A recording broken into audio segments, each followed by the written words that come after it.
yéen ñii di ñu seetaan jaare ko ci YouTube bi boo leen bëggee jot suñu publication man ngeen a abonné ci Moukhaddamatoul TV te bu leen fàtte laal cloche bi.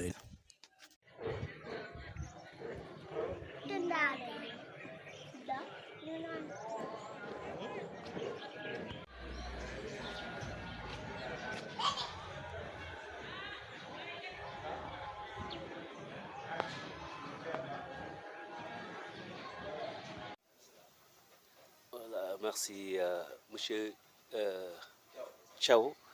Donc, moi, je m'appelle Monsieur Ibrahim Ba, je suis inspecteur de l'enseignement élémentaire et coordonnateur de la direction de l'enseignement élémentaire au ministère de l'Éducation nationale. Donc, je suis présentement à Tivaouane dans le cadre de la supervision, la formation des directeurs et des maîtres de CI dans le cadre de l'enseignement bilingue. Articulé à cette politique d'introduction des langues nationales à l'école élémentaire, surtout pour améliorer les performances de nos enfants.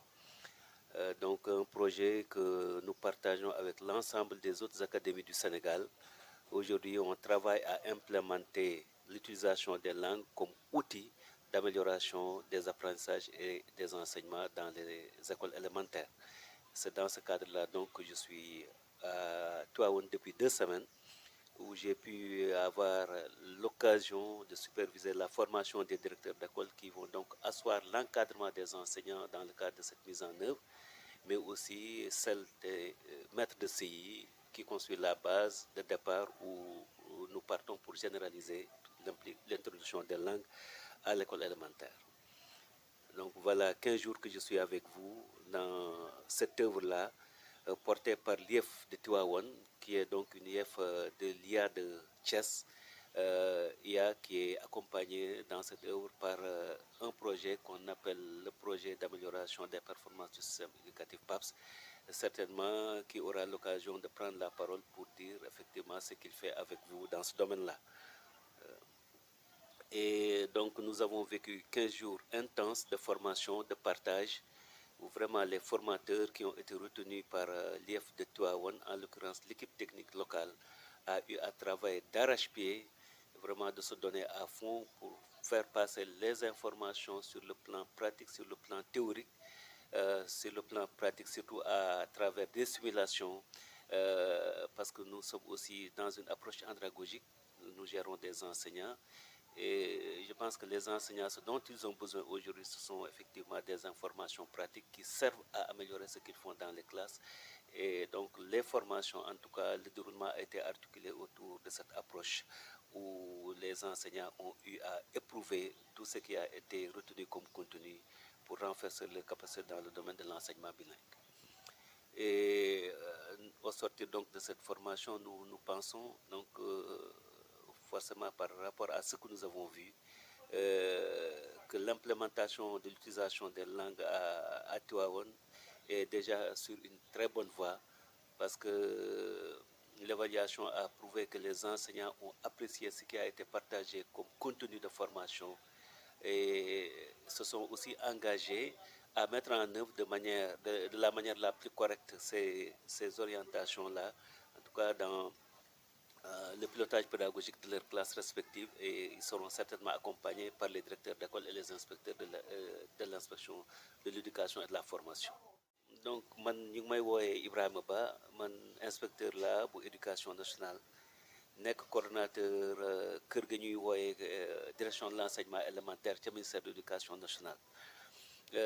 Ma ñëwoon fii nag def fi fukki fan ak juróom yoo xam ne dama doon superviser formation bi nga xam ne moom lañ doon jagleel directeur d'école yi, di ko jagleel aussi maître yi nga xam ne ñoom ñoo yore classe yu njëkk yi, ñu ngi leen di woowee classe u CI ci maanaam njàngaleem làkkum réew mi. waaw loolu nag nekk loo xam ne politique la boo xam ne éducation daf ko yëkkati jëmale ko sa école yi, ñu koy partager ak presque inspection départementale yi nga xam ne ñoo nekk si réew mi yëpp. tey jii foo dem nit ñaa ngi si formation bi, ñuy góorgóorlu pour nag suñu làkkum réew nekk ay jumtukaay yoo xam ne dañ leen di utiliser pour daal li nga xam ne mooy njàngum xale yi gën a antu. waaw 15 jours yi nag maa ngi ko passé ak inspecteurs yi nga xam ne ñoom ñoo nekk si IEFu Tivaouane nekk si équipe technique locale bi nga xam ne ñooy former directeurs yi ñoom ñooy former aussi jàngalekatu CI yi mu nekk nag formation boo xam ne wax dëgg yàlla ba mu commencé ba léegi en tout cas sur le plan technique benn problème amu si ñu ngi def liggéey bi ni mu waree jàngalekat yaa ngi ñëw à l'heure te li ñu gis ci biir classe yi aussi mu nekk comportement dafay wane ne aussi li nga xam ne ñoom ñu ngi koy partager ak ñoom ñu ngi koy maîtriser d'ailleurs sax évaluation bi daf ko wane parce que dafa wane ne ñoom dañuy daal li nga xam ne jàll na wax dëgg yàlla maîtriser nañ en tout cas bu fekkoon ne téeméer la aussi juróom ñeent fukk yi ak juróom yi nekk na loo xam ne maîtrise nañ ko li des nag ay accompagnement lay doon parce que comme lu bees la buñ ko songee aussi il faut ñu leen di gunge di leen dëgëral ndax li nga xam ne moom lañ fi jëlee nekk li nga xam ne dina gën a taxaw gën a jëriñ daal li nga xam ne moom mooy liggéey bi ñuy def ci biir classe yi. voilà di gërëm aussi wax dëgg yàlla IEF bi nga xam ne moom moo organiser formation yi parce que organiser na ko aussi ci condition yoo xam ne condition yu wàcc ayib la nekk condition yoo xam ne vraiment c'est très acceptable jàngalekat yi ñëw nañu weccoo nañ xalaat ak ñoom pareel nañ leen aussi bi nga xam ne li nga xam ne moom mooy utilisation langue nationale yi ñu mën ko jëme sa école yi si nu mu gën a gaaw. Waaleykum man maa ngi tudd Ibrahima Diabaté di inspecteur de l'enseignement élémentaire ci IEF bu Tivaouane tey ñu ngi fii ci école Madiama Diop ci école élémentaire ñëw fii di tàggat jàngalekatu CI ci njàngale mi nga xamante ne dañ ciy dugal làkk réew mi tàmbali nañ ko semaine passée ak seeni directeur def nañ ak ñoom juróom benn fan semaine bi nag tey depuis lundi ñu ngi fi ak maître de CI di leen tàggat ci njàngale mi nga xamante ne dañ koy def ci làkk réew mi loolu nag muy programme bu yaatu programme boo xamante ne wax dëgg yàlla nguur gi dugal na ci xaalis bu bari ndax mu mën a sotti ndax jàpp nañ ne xale bi su fekkee ne dañ ko tàmbalee jàngal ci làkk bi nga xamante ni moom la dégg gis nañ ne ci la njàng mi di gën a ñoŋ ñu ngi door nag ci làkk ak ci liir ak ci wax ñu gën koo xam ci langue et communication bu njëkk dañ daan jàngale ci tubaab rek léegi nag dañuy jàpp ne xale bi daal dañ koy jàngal ci làkk bi nga xamante ni moom la dégg ci at mu njëkk mii nag làkk bi la ak lecture bi maanaam liifantu gi moom la ñuy njëkke ak aussi tëgg say baat mën ko wax ñu jëm xam ci production d'écrit xam naa nag at yi nga xamante ni ñoo ciy tegu bu soobee yàlla même ci calcul ak yooyu yëpp maanaam bépp xeetu jàng bi muy jàng rek dinañ ko defal ci làkkam ko defee progressivement ñu ciy dugalaale njàngum français bi gis nañ ne daal loolu buñ ko defee njàng mi dina gën a ñoŋ parce que gis nañ ne réew yi nga xamante ne dañ ko def yëpp daal ñoom gis nañ ci njëriñ tey boo demee lu mel ne Chine sax ci liir ndax même waxin bi ñu koy wax langage aussi bu fekkee ne ñu ngi la koy jàngal ci làkk bi nga xamante ni moom nga nàmp jàpp gis nañ ne ci lay gën a baax ci lay gën a gaaw boo demee aussi ci production d'écrit mooy ngay waxe loo xamante ne yaa koy waxal sa bopp nga bindal ko sa bopp it foofu it kazalika bu fekkee ne xale bi day wax lu mu nàmp rek wax ca lay gën a jaar yoon pour mu tëgg ci ay waxin wala tëgg ci baat day yomb waaw loolu daal mooy différence bi entre la nga xamante ni moo daan am maanaam jël français rek di ko jàngale donc ak dugal ci làkku réew mi loolu mooy différence bi gis nañu daal bu ñu ci dugalee làkku réew mi ci la yëpp di gën a gaaw waxin bi dina gën a yomb ci ñoom liifantu bi dina gën a yomb si ñoom muy lire. Ensuite production d'écrit bi muy tëgg say wax. loo bëgg a wax nga mën koo wax bind ko. loolu day gën a yomb ci ñoom bu fekkee ne dañ ko def ci seen làkk bi nga xamante ni moom la ñu nàmp muy seen làkk réew. jërëjëf Insa xam naa kàddu mujj mooy li nga xamante ni mooy formation bi est-ce que enseignants yi ñëw nañ te est-ce que li leen di jàngale te yaakaar nga ni dañ ko dégg ci ni ngeen ko bëggee daal. alhamdulilah rabbil alamin yàlla dogal na ñun salle bi ñu nekk moom amul absent te foog naa ne noonu la demee aussi ci yeneen salle yëpp parce que fukki salle a ngi fi. salle bu ne lu mu néew am na fanweer nit ak lu topp dem na sax ba fanweer ak juróom.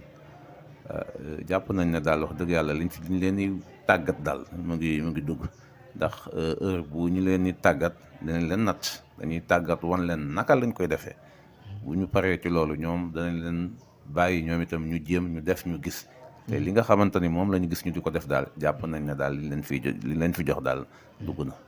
jërëjëf Insa sa kàddu yu mujj ci. voilà xanaa kàddu santé rek lay doon jëmale ko ci. ñi nga xamante ni ñoo yor réew mi ndax programme bu mel nii ku ne xam na ne def ko dafa laaj ay moyens ay koppar waaw mais jafe-jafe yi li muy am terewul ñoom jéem nañu daal ba lépp yemb xam naa ne dugal nañ ci xaalis yu bari ndax lii tàmbaliwul fii. semaine yële passé woo nañu inspecteurs yi nekk ci académie bi yëpp maanaam région de Thiès tàggat leen biñ jógee ci loolu ñu jël directeur yi nga xamante ne ñoo nekk ci académie bi yëpp aussi maanaam IEF bu ne dem nga former say directeur tey ñu ñëw encore di former waat jàngalekatu CI yi loolu kon nga xam ne koppar yu bëri dugal nañ ko ci. donc moo tax ñoom ñi nga xamante ne ñoo yor njàngale mi kilifa yu mag yi vraiment jar nañoo jaajëfal aussi ñi nga xamante ne ñoo leen fa teg muy njiitu réew mi ak jëwriñ di njëkk ji. Voilà, donc nous sommes toujours ici à l'école Madiama Diop de Tivaouane où se déroule depuis donc une semaine depuis lundi la formation des maîtres des classes de CI en langue nationale. J'ai donc en face de moi monsieur Abdoulaye Mbaye qui est inspecteur à l'IEF de Tivaouane. Il va d'abord se présenter et nous dire l'enjeu du bilinguisme dans les enseignements au niveau de l'élémentaire. Monsieur Ndiaye. Merci monsieur Thiaw. Donc je me présente, c'est Abdoulaye Mbaye, inspecteur de l'enseignement élémentaire en service à l'IEF de Tivaouane. Au niveau de l'IEF, je m'occupe de pas mal de dossiers, mais principalement je suis l'inspecteur chef de district de Tivaouane. Le district de Tivaouane regroupe 3 communes. C'est la commune de Tivaouane, la commune de Pire et la commune de Chérif Lo. Voilà la zone qui m'est confiée, dont j'ai en charge le fonctionnement. Donc par rapport à l'enseignement élémentaire et l'enseignement moyen en général. Voilà, donc monsieur l'inspecteur, parlez-nous de l'enjeu du bilinguisme. Oui, d'abord il faut lever certains équivoques. Merci. Le bilinguisme n'est pas l'alphabétisation.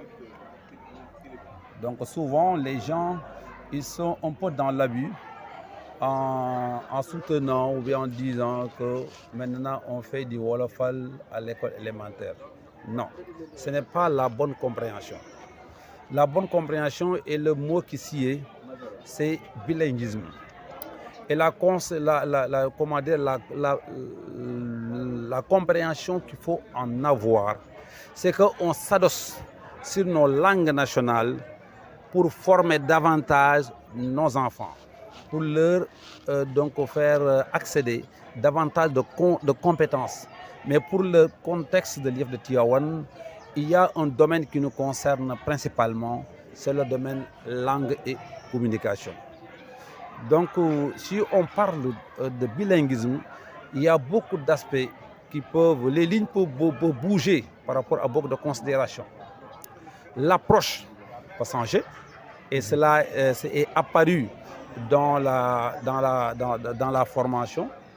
Le choix le choix des procédés, la langue utilisée, tout ça, donc, ce sont des éléments qui peuvent évoluer maintenant dans nos classes. Monsieur l'inspecteur, avez-vous espoir qu'avec avec cette nouvelle méthode, les problèmes en lecture seront résolus? Nous avons bon espoir. Parce que le schéma, c'est quoi? On s'appuie, parce que, par exemple, je vous donne un exemple pour permettre au public de comprendre. Par exemple, dans cette nouvelle offre, les composantes sonores du langage sont intégralement prises pour l'enfant par rapport à sa langue nationale, L1. C'est-à-dire, on s'appuie sur une langue parlée par l'élève pour lui faire comprendre qu'est-ce que c'est un mot dans une chaîne parlée. Qu'est-ce que c'est une syllabe dans une chaîne parlée, n'est-ce pas? Qu'est-ce que c'est une phrase dans une chaîne parlée? C'est ce qu'on appelle les composantes sonores du langage ou bien l'installation d'une conscience, d'un type de conscience qu'on appelle la conscience phonologique. Ne serait-ce que ça, nous avons ça c'est un appui, c'est un premier palier pour propulser l'enfant vers la maîtrise de la lecture en termes d'acte de lire. Parce que l'acte de lire, on ne l'apprend qu'une seule fois. Ouais. Il suffit d'enseigner à un enfant comment lire en Wolof. Cet enfant, dans un autre cadre, va lire correctement en français. Transférer les compétences. Oui. C'est ça, donc ça veut dire quoi en conséquence? Là, on va gagner par rapport à la charge cognitive de l'enfant. Il y a certaines considérations que l'enfant convoqué pour apprendre la lecture en français, il n'a plus besoin de cela. Donc il va apprendre à lire directement à partir de sa langue et faire le transfert ultérieurement par rapport à la langue française. Merci beaucoup, monsieur l'inspecteur. nangu ngeen li mu wax waaw góor kon Moussa Fall dafay dem mu war a santaane élèves yi ñu jël jukki bi ci àlluwa ju mag ji ba noppi jàng ko waaw góor kon cëslaayu waxtaan bi mooy Moussa Fall dafa war a dem mu sant élèves yi ñu sotti jukki bi ci àlluwa ju mag ji jàng ko loolu mooy cëslaayu waxtaan bi léegi nag Moussa Fall bu waree dem ndax day jékki-jékki rek dem noonu élèves yi def lu mu bëgg déedéet dafay santaane waaye léegi santaane bi mu bëgg bu ko waree sant élèves yi nan la leen koy sante nan la war a jàllale ci santaane gi mu war a sant bi mu bëgg a santaane daf leen a bëgg a sant ñu jël jukki bi nan la leen koy sante waaw ni mu leen koy waxee la ñu bëgg a xam dafay ñëw rek ni wax naa leen daa dem déedéet kon am na nu mu ko war a waxee nan la koy waxee damaa bëggoon ngeen jël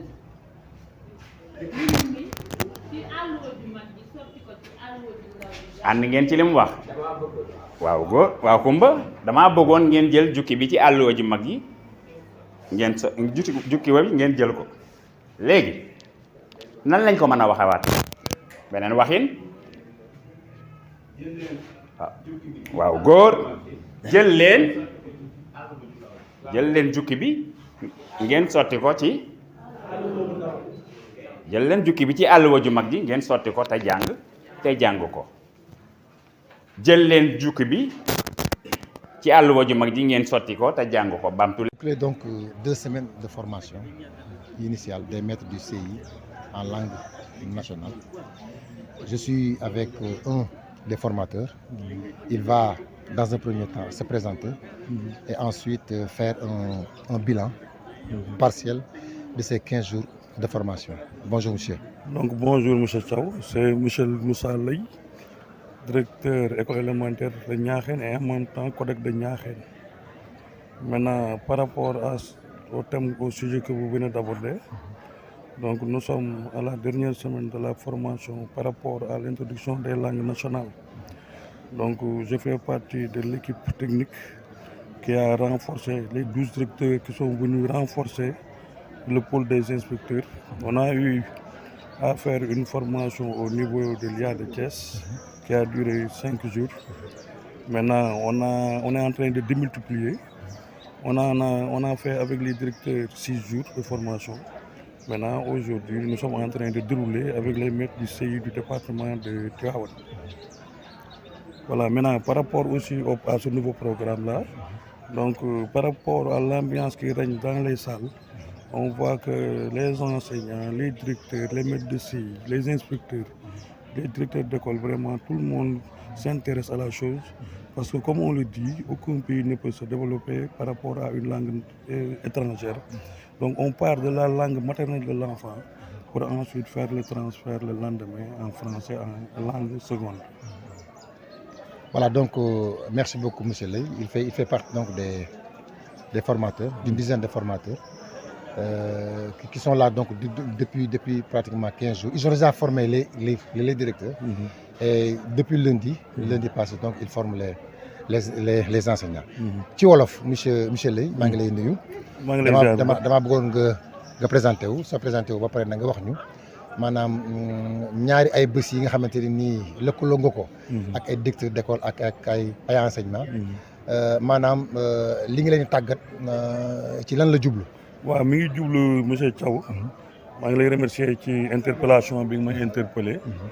mi ngi jublu ci kàllaama làkk yi ñuy làkk suñu biir dëkk nga xam ne mooy làkku élève bi jàng ci école bi formation bi yëpp loolu la parce que dafa am projet bu ñuy wax PAPS c'est un partenaire qui accompagne le ministère de l'éducation nationale pour l'introduction de ces langues nationales là parce que commencé woon nañ ko mais cette année 2024-2025 dafa am ñetti académie yu ñu ci dugal muy la région de Ziguinchor, la région de Sédhiou et la région de Thiès. léegi nag formation bi am solo gi mu am solo moo taxoon donc ñu jëloon ñu ñun 12 directeurs pour ñu yokk le pôle des inspecteurs ñu yóbbuwoon ñu IA jox ñu jumtukaay yi jàngal ñu affaire bi nuñ koy defee maanaam ñu bañ a dem du pilotage à vue léegi nag depuis 2 semaines vraiment ñu ngi ci parce que cohorte bu njëkk bi mooy directeurs yi tous les directeurs yi nekk ci département Tivaouane bi yëpp au nombre de 346 ñoom ñëpp formé nañ leen ci juróom-benni fan. la ñu jàngee woon ñoom ca IA ñëw nañu séddoo koog ñoom. partagé koog ñoom. mu nekk des moments essentiels de partage et d'échange. et ça a été vraiment lu amoon solo la. bi ñu paree ñooñu dem maître CI nga xam ne aussi affaire bi doo ñëw rek sa mbaxaloo ko ci école bi. dafa am classe boo ñuy tuddee classe dal gi classe xale yu ndaw yi. tout tànk yi ñooñu la ñuy tàmbalee ñuy dem nag ndànk-ndànk bu déwénee ñu dem ci ñaareelu classe bi déwén jéeg ñetteelu classe mu doon programme bu am njariñ ndax comme niñ koy waxee am réew moom mënta jëm kanam mënta développé ci làkku jàmbur ci sa làkku réew mi nga xam ne moom la xale bi nàmp loolu ngay jàngale pour yaakaar ëllëg ab développement. jërëjëf monsieur Ley jërëjëf ñu ngi lay gërëm di la sant. La cellule communication de l'IEF du département de Tivaouane en collaboration avec Makhadimat TV di gërëm di sant sunu technicien Mbaye Thiaw ñu ngi fii ak benn jàngalekat bu jigéen boo xamante ni dafa bokkoon ci formation bi depuis lundi ci tënk ñu bëgg ko laaj lan la fi jëlee ak ban xalaat la am ci li nga xamante ni nii ñu ngi koy formé ñu ngi koy tàggat depuis altine ba léegi madame da ngay présenté wu après nga jox ñu sa xalaat. asalaamaaleykum man la madame Fall Adja Ngane Ndiaye maa ngi nekk école Ndiandekou commune de Koul. Bon depuis lundi ñoo ngi fii ñu ñuy formé si li ñuy wax bilingue donc njàngalem français ak wolof boobu ba léegi nag ñoo ngi si bu ñu xëy see 9h la ñuy commencé ba def pause ndekki defaat continué waat atelier yi après ba 17h la ñuy soog a wàcc ñu dem. waaw si formation bi si yan matière lañ ko jagleel. formation bi ñu ngi ko jagleel si langue et communication. maanaam si wax ak bind. langue et communication. mooy wax ak bind. làkk ak bind. si wolof. mais dañuy def d'abord français. après dañ koy dem transcrire en wolof. njàng mi nga nar a jàngalee dès altine soo demee sa classe. en langue et communication. ci wax ak bind. ci nasaraan ak ci olof. lan moo ci yan coppeeku la nga xalaat ne dina ko ci am.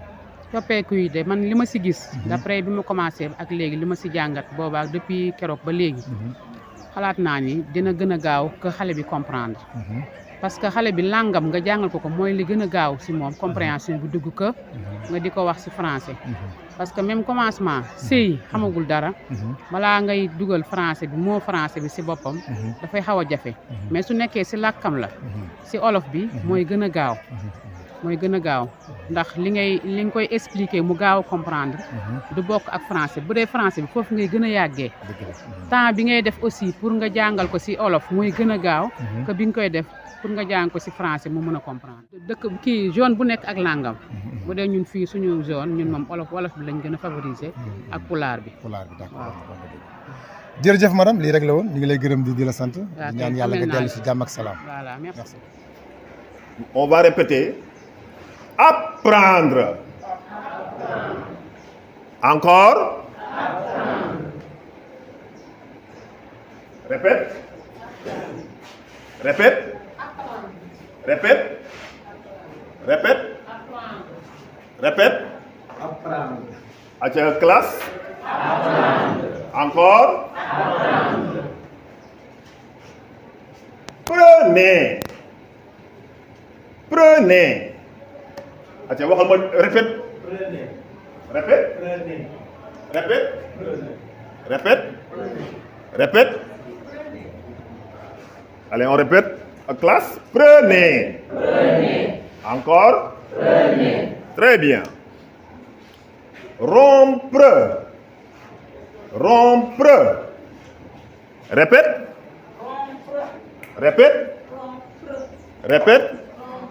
répète derrière répète très bien classe encore très bien allez vous écoutez le son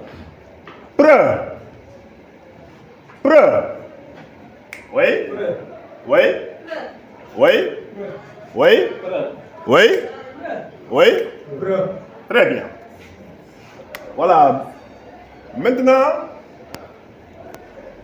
démb am na lu ñu jàngoon maanaam kàddu yi ñu jàngoon laa bëgg ñu dellu si kan moo may fàttali la ñu jàngoon bi monsieur bi bëggee génn la ñu jàngoon bi mu bëggee génn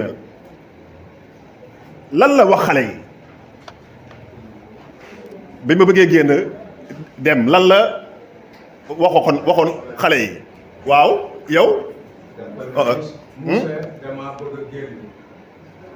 monsieur bi moom lan la wax xale yi ah way